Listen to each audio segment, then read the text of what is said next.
春天不斷過去，但何春心入面嘅春天，從來都冇出現過。日子喺痛苦入面度過。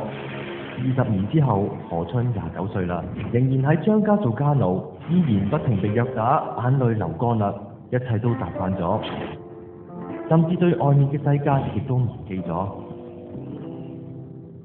呢一日，阿春，出去出邊收 pizza 啦。係。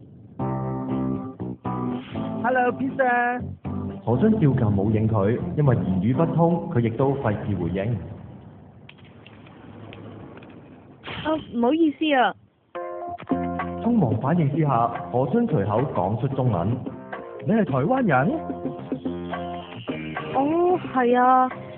嚟到美國之後，呢一個年輕人亦都係同何春第一個對話嘅愛人。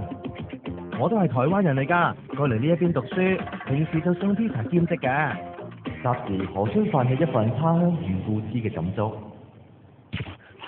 救我啊！後生仔覺得奇怪，之後多次揾機會同何春溝通之下，得知道佢嘅情況。於是呢個後生仔揾上台灣政府駐美國辦事處幫手。張太，你冇權留住何春㗎，俾佢返台灣啦。嚇？點解冇權啊？當年我收養佢㗎喎。收養有冇憑證啊？定係關販賣人口事咋？販賣人口？梗係冇啦！既然係咁，俾佢走啦。如果搞落去，何春有權告你非法禁錮㗎。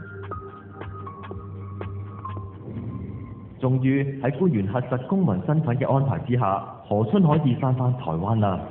阿媽，阿春，你終於都返嚟啦！阿媽，我話過一定會記住屋企㗎。春天終於都嚟到啦！